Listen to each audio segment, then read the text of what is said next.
The UFC has finally been cooking and is keeping the train moving because they delivered a banger year for 2025. Now we have a lot of fights being announced that as MMA fans we've been asking for a long time, and that are fights that, will deliver some banger fights. With that being said, guys, make sure to subscribe to Clock In and let's get ready to talk about some MMA.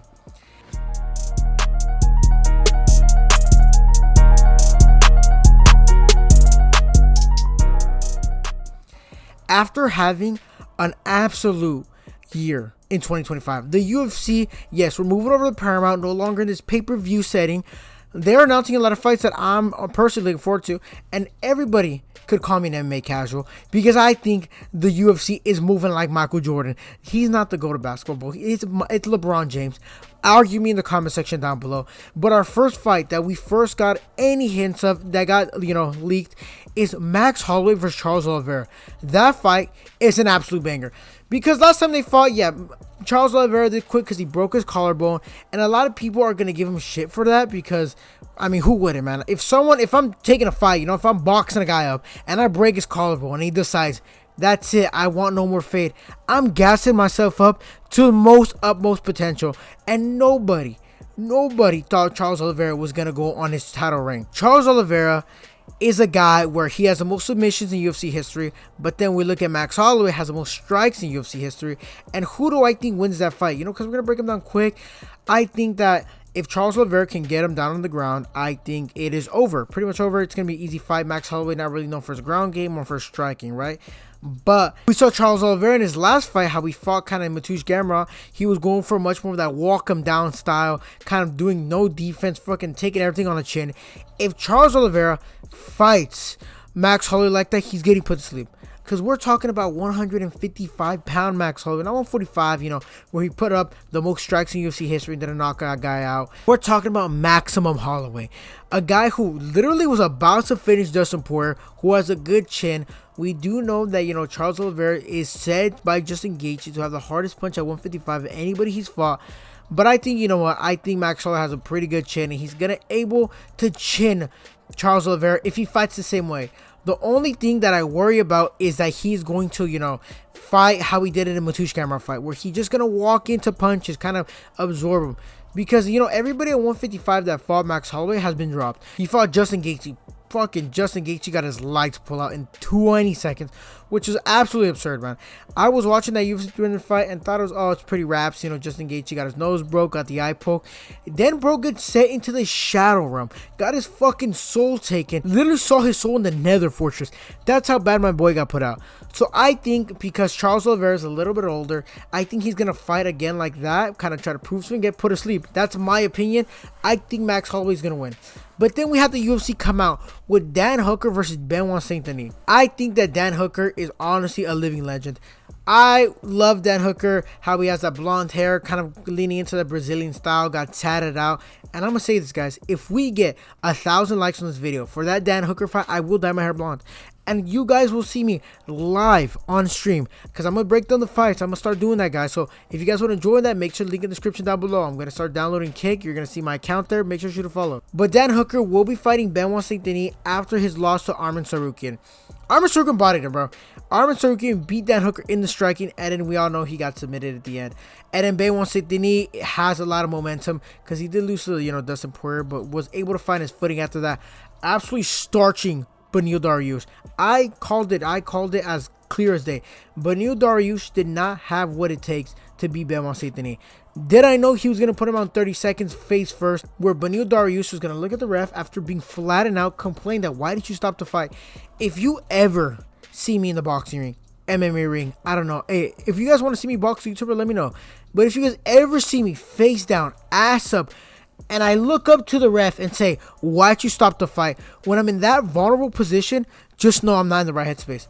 Just know that is not Clocked In MMA right there, that it's somebody else that should not be there in that ring. And it was a good idea for that fight to be stopped. But who do I think is going to win this fight? I am honestly riding so high off Benoit Saint-Denis. Every time I ride on Dan Hooker, he just proves me wrong, man. He shows me that he's not a top fighter. He even said himself at a dinner that he felt like he would never touch the belt.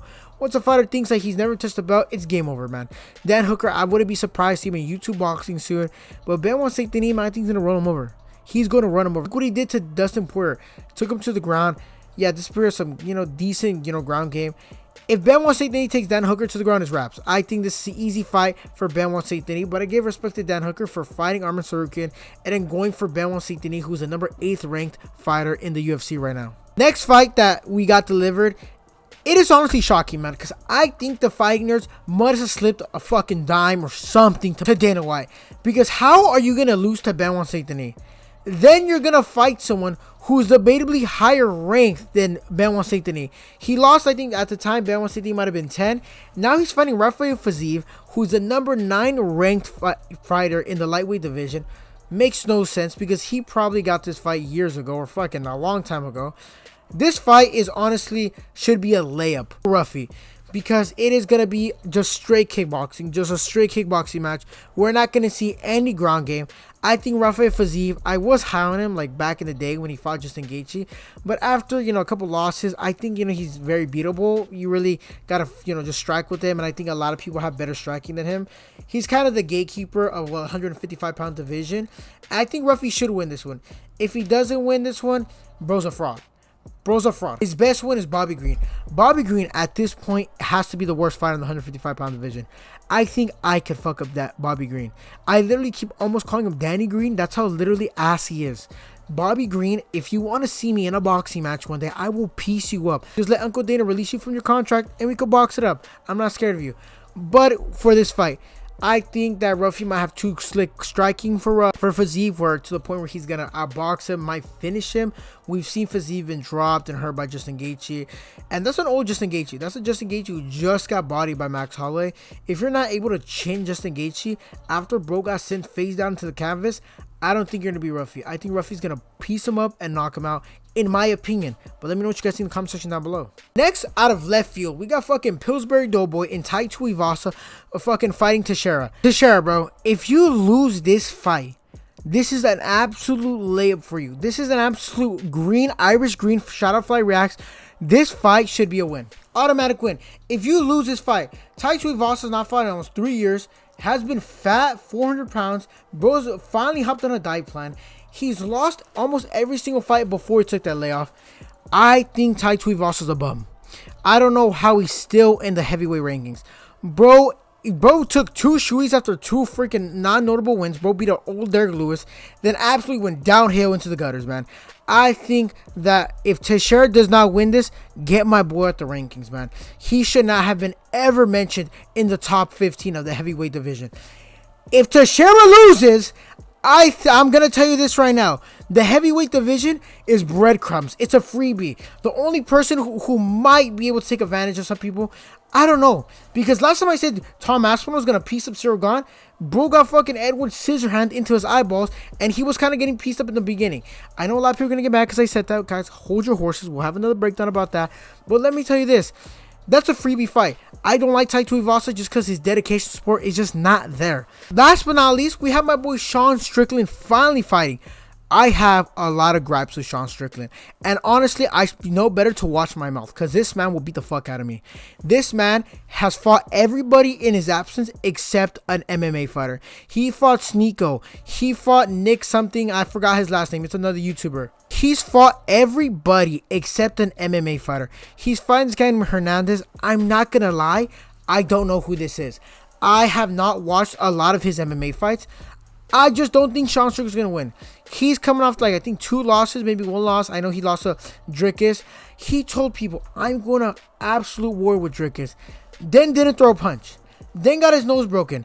I get it. You get your nose broken, it might be hard. But if you're going to talk this game, I'm fucking the American fighter. I got all these balls. I'm a man's man. Then get your nose broken. Yeah, I know. But then if you're talking all that smack, bro, I want to see some action. You didn't do anything. I literally saw you run away. You called that. That's like me saying, yo, I'm going to go to war, bro. And you see me do a fucking 12-hour shift at Build-A-Bear, bro. That's what literally what I saw in his fight against Dricus. I don't like Sean Strickland. I want him to lose. I want him to get mortally knocked out. Because he talks that much smack. But then why don't you see him talk smack about Alex Pereira? Because Alex Pereira put him on the canvas. Alex Pereira got him like this, bro. You know it was bad when Alex Pereira tapped him on the way down. But let me know what you guys think in the comment section down below about this fight. Let me know which one's your favorite. But guys, make sure to watch my last video. How Peter Yan absolutely destroyed Merab. Bro made it look easy. Absolutely took BTA. If you guys know what that stands for, it says bell task. Make sure to watch my last video, link in the description down below, and don't forget to shoot a like. With that being said, guys, make sure to cut that like button, subscribe, and I'll see you guys on the next one. Peace.